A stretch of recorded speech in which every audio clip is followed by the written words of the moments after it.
A little spicy out there, a little warm, and we're not even getting that much of a break at nighttime. No, it's still warm out there. Temperatures that are in the 70s right now, so we're definitely going to have humidity levels start to creep up, Brianna, over the next couple of days. It wasn't too bad out there today, and boy, a lot of folks found some cool water, right? That is the view over Ballew's Lake earlier today. Beautiful weekend, right? We had a lot of sunshine across the area.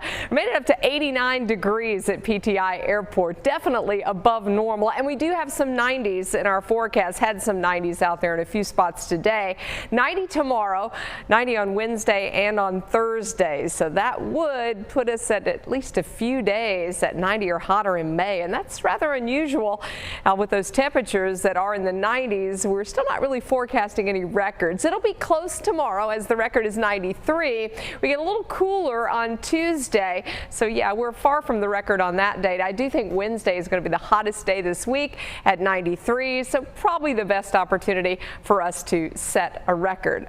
More humidity's in the forecast, and if you're outdoors and you have some allergy issues, the tree pollen, the grass pollen in that medium range. Also, if you have issues with ground level ozone, we're talking about that as kind of in the medium range. So no code orange days in our area, but for much of the southeast and some of the larger cities, that is going to be the case. Look at these numbers. We've got 73 in Burlington, 70 in Asheboro, and right now Mount Airy is at 72.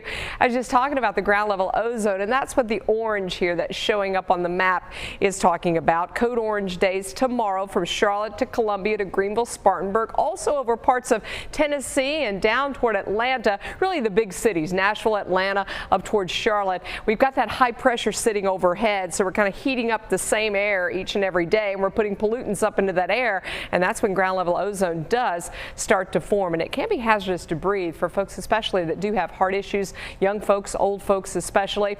You know, we're not expecting any severe thunderstorms in our region. As you can see, the storms are having to travel sort of around that area of high pressure. And even if we do get a storm to kind of roll in here tomorrow as a front tries to backdoor into our region, I don't think we're going to see anything severe, but more just a generic rumble of thunder that kind of moves in here. We are going to have some clouds around, so don't expect quite as much sunshine.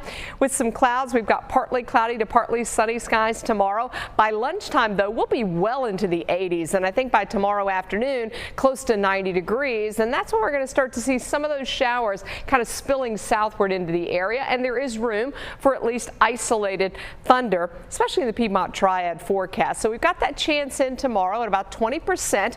Temperatures are climbing. Boy, it'll be in the 80s before lunch with a high of 90. 12-hour forecast for the foothills has us also in the 70s and 80s, 9, 10, 11 o'clock with a high of 88 tomorrow.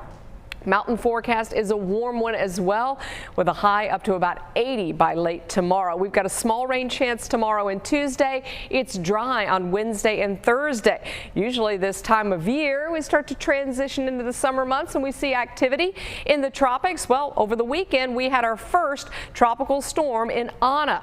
Now that storm system is already post-tropical and well out over the North Atlantic. The next storm will be named Bill. It may happen in May. We'll have to wait and see. Here's our 7-day forecast with temperatures in the 90s early on, and yes, rain and thunderstorms are in the forecast, wouldn't you know it, in time for the holiday weekend.